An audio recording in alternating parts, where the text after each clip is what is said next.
Hello, modern philosophy. Welcome back to class. This is for our session on April the 2nd, 2020, Introduction to Empiricism. We had just finished the rationalist, and we're now going to start the empiricist. Okay. I trust that you're all staying safe, hunkering down, and washing your hands. So, empiricism, which I titled The British Invasion. Let's begin. We wrapped up rationalism the last time we were together, what is now a long time ago. And we're going to begin to talk about empiricism. The forerunner of rationalism was what we might call the mathematical spirit of people such as Galileo and Copernicus. Along with Descartes, they stressed the importance of mathematics and mechanical explanation in science. They emphasize efficient causes over final causes. The rationalistic tendencies were more prevalent on the continent of Europe. Notice we have Descartes the Frenchman, Spinoza the Dutchman, and Leibniz the German. On the British Isles, on the other hand, the emphasis was different. Francis Bacon, for example, was from what we might call the empirical spirit, in which he emphasized experiment and observation. He, and to some degree along with Leonardo da Vinci, who wasn't in Britain, but that's okay, are the forerunners of empiricism, in which we now include Locke, Berkeley, and Hume. Not because they follow some defined school of philosophy, but because they share some common assumptions. But before we get to those, let me make an editorial comment. This historical distinction is, again, completely artificial. Immanuel Kant sort of set this up in order to make him the hero of this whole debate. But we can functionally use this just as a way of sort of conveniently dividing them up. Okay. Now, what are these common assumptions?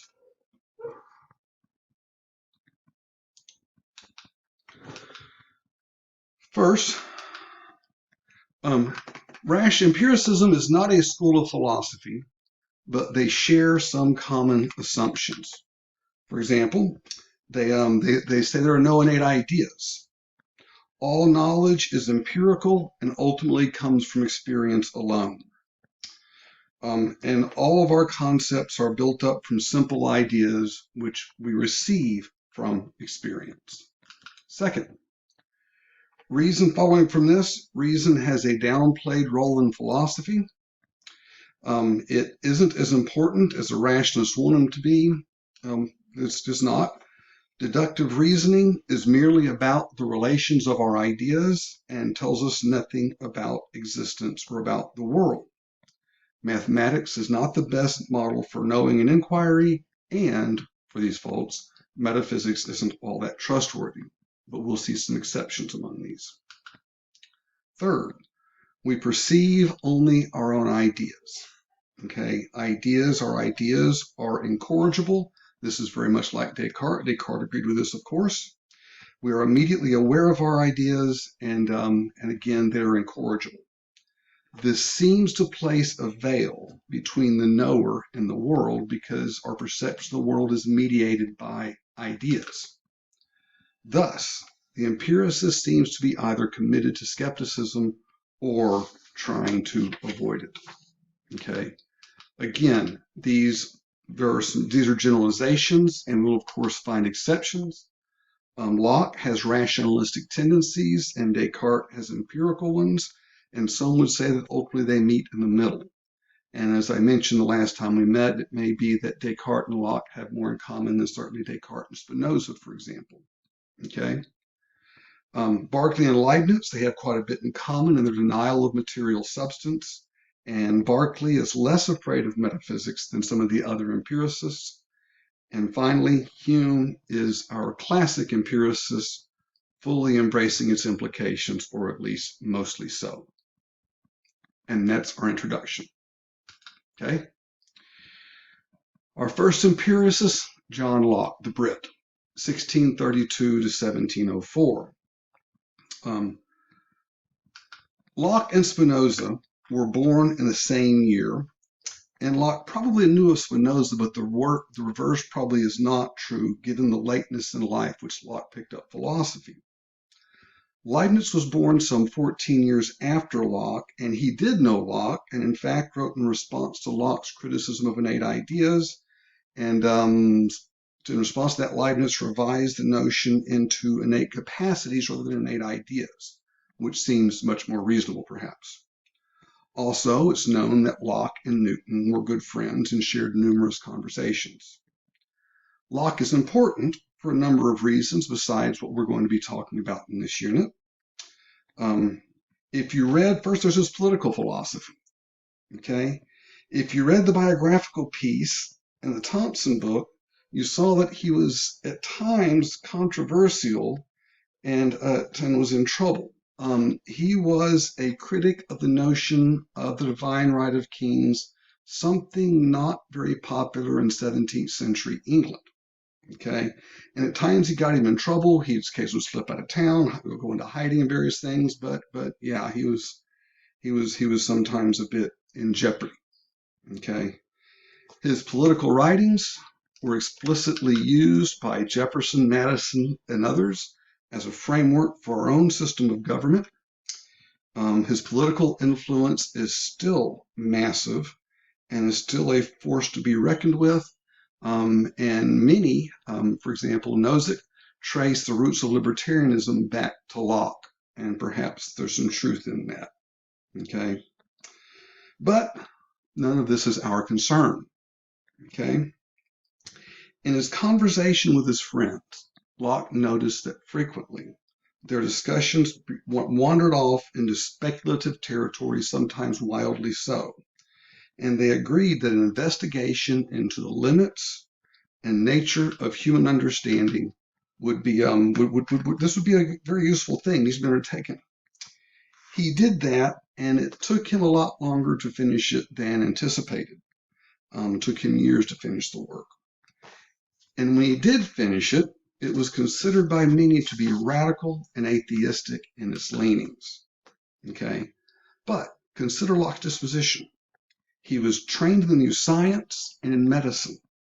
This led him dispositionally away from the unbridled rationalism of the continent to a more empirical method. He thought that speculation into areas beyond our capacity for knowledge can only lead to skepticism. Okay, no way really to dispute or disprove anything in the speculative areas. So what can we really know about such things? There's really nothing we can know about them. So before we can begin to philosophize, we need to understand the nature and limits of human knowledge. This, in fact, is the explicit goal in Locke's writing the essay. So I'm going to go ahead and pull up. This is in your book if you want to look at it. But this is on page 346, number 2. Okay, and it's chapter. Oh, it's from book 1. Book 1, the introduction of Locke's essay. Here it is. This is the longest quotation. Apologies for the line running through the middle there. That's just on this design that I use, and I can't get it off, so don't worry about it. Ignore it. This, therefore, being my purpose, to inquire into the original certainty and extent of human knowledge, together with the grounds and degree of belief, opinion, and assent.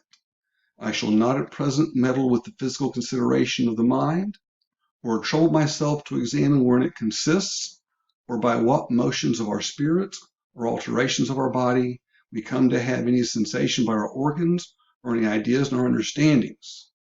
And whether these ideas do in their formation, any of them depend on matter or no.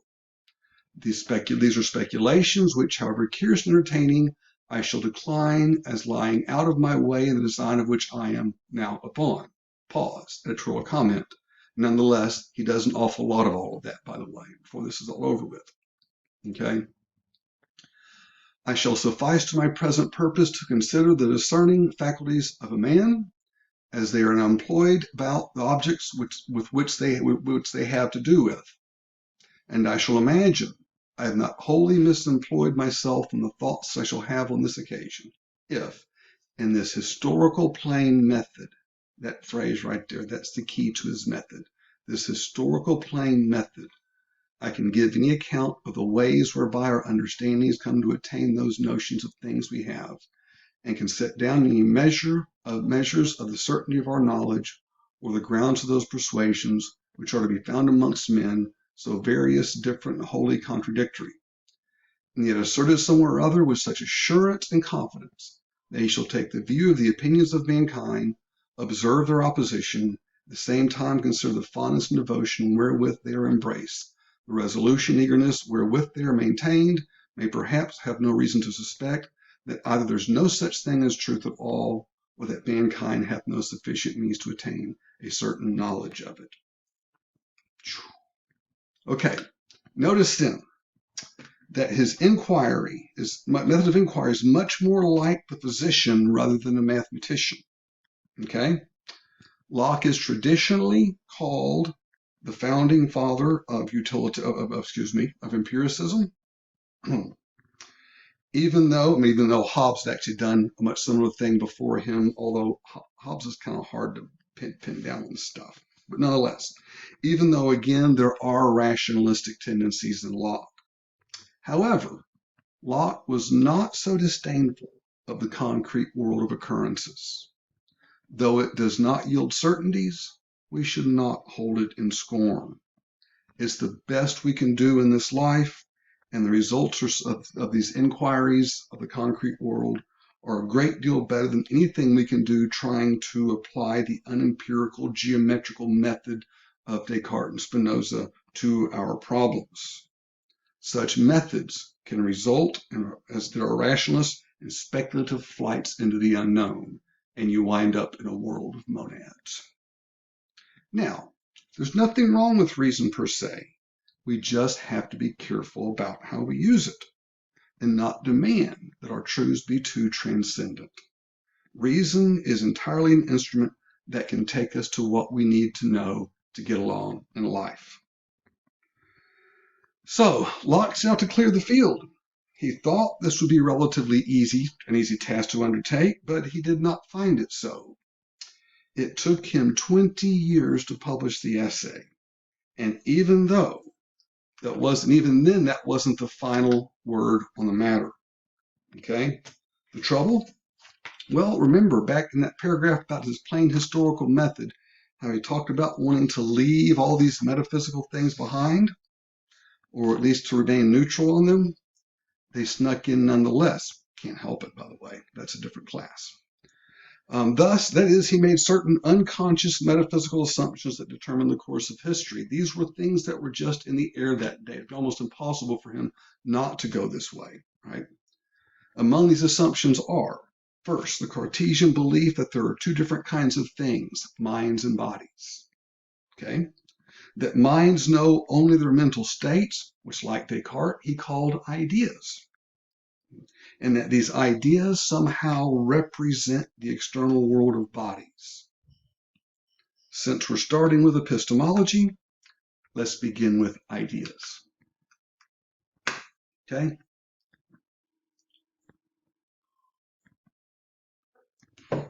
Locke believed that if we are to set out and figure out the nature and limits of human knowledge, we must begin with an investigation into the nature and origin of our ideas. I'm going to be careful here. I say begin. He actually begins his book with a sustained critique of the notion of innate ideas. But his own inquiry actually begins with ideas, the origin of ideas. So how do we do this? Okay, how do we start to investigate the origin of our ideas? He advocates, as I mentioned just a while ago, a historical method. As we saw in the passage we read, such that before we make a judgment about ideas, we must investigate their origins. For example, I have an idea of a centaur. Okay? Before I make any judgments about this idea, for example, centaurs like to eat small children. I must investigate and find out whether there are any centaurs about which to judge. To do this, I trace the idea back to its origin. Okay? Then, if I find its origin in sense experience, look, there's a centaur in my backyard. Okay? Then, if we do that, then the idea is fit to use in judgment. If, on the other hand, I find no such thing, the idea is merely a product of the imagination, perhaps a combination of other simple ideas, more on that later. So, just because I have an idea of a monad, it does not follow that there are any monads. Perhaps this idea is just the product of imagination. Hence, speculation that employs the idea of monads is idle until and unless I can trace the idea back to sense experience, that is, back to its source. Now, let's fill out this notion of ideas a bit more, because they are crucial to Locke's work. From Descartes, Locke inherited a very wide and ambiguous notion of the term idea. Page 348, section 8 from that first chapter. This is Locke. What idea stands for? Thus much I thought necessary to say concerning the occasionous inquiry into human understanding. But before I proceed on to what I have thought on the subject, I must here in the entrance beg pardon of my reader for the frequent use of the word idea, which he will find in the following treatise, it being that term which I think best serves to stand for whatsoever is the object of the understanding when a man thinks. I have used it to express whatever is meant by phantasm, notion, species, or whatever it is which the mind can be employed about in thinking, and I could not frequently avoid using it. That is, notice, a very wide notion of the idea. Okay. For Locke, then, ideas are incorrigible, having exactly and only those properties they appear to have, the mind perceives them to have. Okay. This is very Cartesian, exactly like Descartes. Like Descartes, Locke takes it that all ideas are in the mind, and they are the immediate objects of perception and reflection. Notice, we do not directly perceive the external world. All of our perceptions are mediated by ideas because all we can perceive is our own ideas. Okay? We're directly acquainted only with our own ideas. And he lumps together sense perceptions, that is sense data, and concepts into one thing, so that both sense concepts and sense data are conceived as the same kind of thing, as the same thing. Okay? Now, Locke actually, as I say, begins his work with his attack on innate ideas. And his criticism is what he calls the scholastic men. There you go, I love that. Now, historically speaking, it's unclear who his real target is. Leibniz was convinced that his target was Descartes, but that's not very clearly the case, although some of this was probably aimed at Descartes too, I would imagine. These folks held that innate ideas, because of their divine origin, are sacrosanct and beyond criticism. And that because, again, of their divine origin, they are natural axiomatic starting points to build a system. Remember Descartes and those innate ideas as the axioms to start from? Well, maybe it was Descartes. I don't know. That's an interesting question, but that's not ours. Now, against this notion of innate ideas, Locke was very effective. Okay. Now, I was thinking about the arguments that he was attacking, his examples of these sacrosanct ideas. What is. It is impossible for the same thing to be and not to be. Or the idea of God, or the idea of substance. Notice that half of those at least come from Descartes, and of course there are many others as well. Okay? For these things to be innate, they would have to be universally assented in. Now, notice this next phrase. They are not in children or idiots. That's Locke's word, and by idiots, this was the common term in those days for someone who had a mental disability. Okay, he was not being politically incorrect, at least not for his day. Let's look at this number 5 here. Not on the mind, naturally imprinted, because not known in children, idiots, etc. For first, it is evident that all children and idiots have not the least apprehension or thought of them, these innate ideas, and they want of all that is enough to destroy that universal assent, which must needs be the necessary concomitant of all innate truths. It's seeming to me a near contradiction to say that there are truths imprinted on the soul, which it perceives or understands not, imprinting, if it signify anything, being nothing else with the making certain truths to be perceived. Paul's right there. Look, okay, he's saying that there's no way that you can have an idea and not know it. Okay? There are no unknown ideas. If you have an idea, then you're going to know it. Okay, continue. For to imprint anything on the mind without the mind's perceiving it seems to me hardly intelligible. If therefore children and idiots have souls, have minds with those impressions upon them, they must unavoidably perceive them and not necessarily know and assent to these truths, which since they do not, it is evident that there are no such impressions, for if they're not notions naturally imprinted, how can they be innate? And if they're notions imprinted, how can they be unknown? To say a notion is imprinted upon the mind, and at the same time the mind is ignorant of it, never yet took notice of it, is to make this impression nothing. You can't have an idea and not know it. Okay? That's just it for him. So, but then the question is, does universal assent, does this mean upon hearing an idea and having explained, does this imply an? In other words, you say that, no, the idea is there, but you just haven't become aware of it. Remember how Descartes would talk about looking around in his mind to find ideas he had not yet noticed, or to find things that noticed that he knew? This may be what Descartes, sort of thing that Locke's talking about here. Okay, so here's going to say that even if someone who doesn't say they don't have the idea, you explain it to them, and they go, ah, he's saying that that's not enough either. Okay, let's look at this quotation. This is on that handout that's on the Moodle thing. Not innate because not universally assented to. To conclude this argument of universal consent, I agree with these defenders of innate principles, that if they are innate, they must needs have universal assent. The truth should be innate and yet not assented to me is as unintelligible as for a man to know a truth and be ignorant of it at the same time. But then, by these men's own confession, they cannot be innate, since they're not assented to by those who understand not the terms, nor by a great part of those who do understand them, but have never yet heard nor thought of those propositions, which I think is at least half of the mankind.